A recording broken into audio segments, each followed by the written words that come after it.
They said, "Hey, Gangrel, how do you feel about WCW's Vampiro?" Raymond, did you put that crap in there again?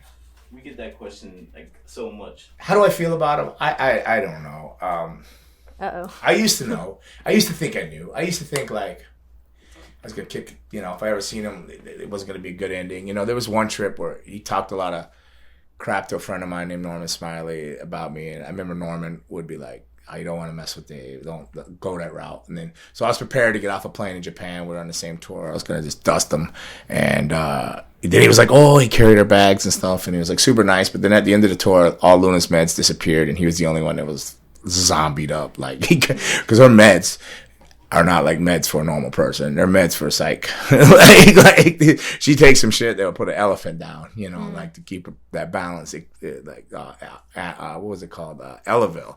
It's Elavil 50s and stuff. Oh, big orange death, I'd call it. Because I took one time just to see what's up, and I lost 3 days. I didn't know what was going on. But she took that every day and was fine. I was like, yeah. So, I didn't have a high opinion. I don't know. As things go on, and this has changed in probably the last 3 months, really. I start thinking, oh, who am I to be upset? Because he used to go around telling people I stole his character. I mean, he would openly say that stuff, and I go, I didn't even know who this guy was. Like, he was in Mexico. I was in Puerto Rico. Like, I didn't know who he was when I was in Puerto Rico wrestling.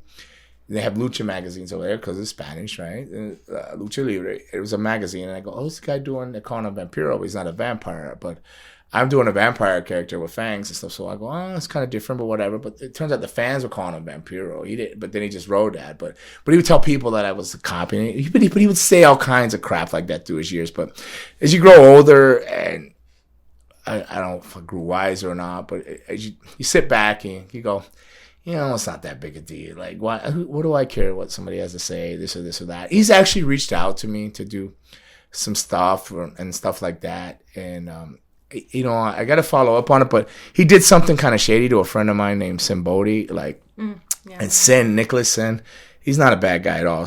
I've never seen Sin upset with anybody at all. Sin was literally like fighting mad, like with this guy, because I guess Vampiro called him and said, hey, I'm in Vegas now. Can I come do your freak shows, and stuff. He does this thing called Freak Show.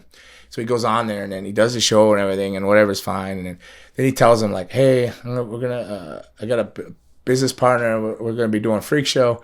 You want to be a part of it? Whatever. Basically told Sin, I'm taking your show, and we're doing it in Vegas, And he's like, you can't do that. Sin literally had to get a lawyer and stop this. And, like, it just...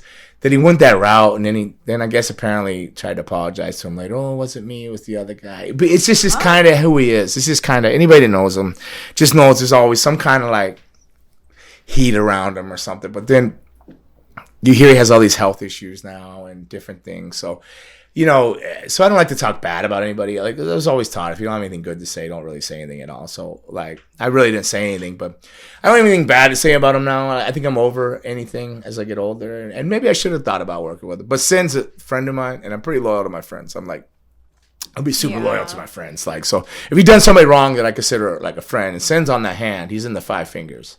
Sin's in my 5 fingers. There's Sin and Edge are in there. And I got a little TMD in there. I got Anna in there, and there's one open. Okay. I don't know who's in there. Raymond might be. Yeah, I don't know. He's Raymond trying to bring coffee and get that spot. Yeah. Damn, you up, Raymond? But no, but yeah, I'm very collective of like who I call like a friend.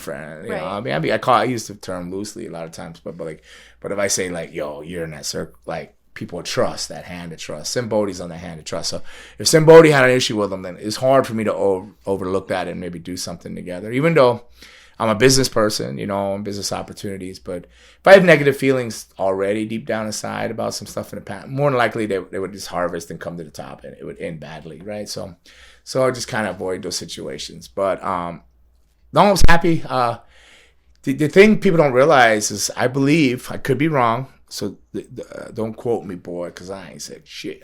But never mind. I could be wrong. Boys in the hood are always hard. You keep talking that trash. Never mind. All right. That's, yeah. Boys in the hood. So, as I came on, it's Gangrel on WWE, I think they were trying to bring Vampiro in to tag with me. To do the thing. It wasn't Edge and all that originally. I think like they were going to bring, because I was feuding Edge, but they were going to bring Vampiro in, but then we ended up with Christian. But I think because Vampiro, I could be wrong, held up WC, like saying, hey, they want to bring me in and do this. So when they were divorced, he just went and used that, told them they were going to come to cut a better deal, get more money at WCW. That's how that's happened. So, I mean, that might be a little inside information. I could be wrong, but that's how I understood it back then from The Office. The higher ups and stuff like that. So, I don't know. So, there's been a lot of controversy and a whirlwind of something around him. But personally, I wish the best for him on his journey and his health, and I wish him well on his health and hopes he gets through whatever's going on and stuff like that. Okay. All right. There I covered. There it is. We got it. We got the Vampiro answer. All right, we got one more. It was all over the place. Yeah, it's okay. We also got Boys in the Hood. All right. Boys in the Hood. Oh, I love that. Like that's a great movie too. Boys in the Hood. Cuba Gooding. Oh, Lawrence Fishburne. I need to revisit. I haven't watched it. Since. Oh, yeah, it's a good one. Every time I go, I'm not gonna watch Boys in the Hood when it comes through because I see it, I flick it through, and then I stop because Lawrence Fishburne always draws me. Love in. Lawrence. Yeah. Are you excited for the next Matrix film? There's another Matrix coming. When Yes! do I get clued in first? Gangrel, you told me to tell you these things, and here I am telling you now. There's another Matrix. Is Keanu Reeves going to be? Yes. See, I am a Keanu guy. A lot of people don't like him, but like, you know. Who wins in a fight between Neo and John Wick? Neo, I think. Because he can do all that crazy, like, he never gets shot. He'll never, like, get shot. Yeah, but, like... And then he'll pull the plug and go somewhere else, go up. But, like... Yeah, okay. John Wick's just badass on Earth. He's so badass. Yeah, he is. Oh, one of my favorite films. I tried to get Anna to watch it, and she goes, oh, I love the first one, but she didn't get through the second one yet. But I go, the third one, there is more killing in the first 5 minutes of the third one there is in all two of the first two. So good. Like, Raymond, have you seen him? Okay, he's seen him. Of course, Raymond. He's violent. He's got violent nature over there. Just have to make sure we have to double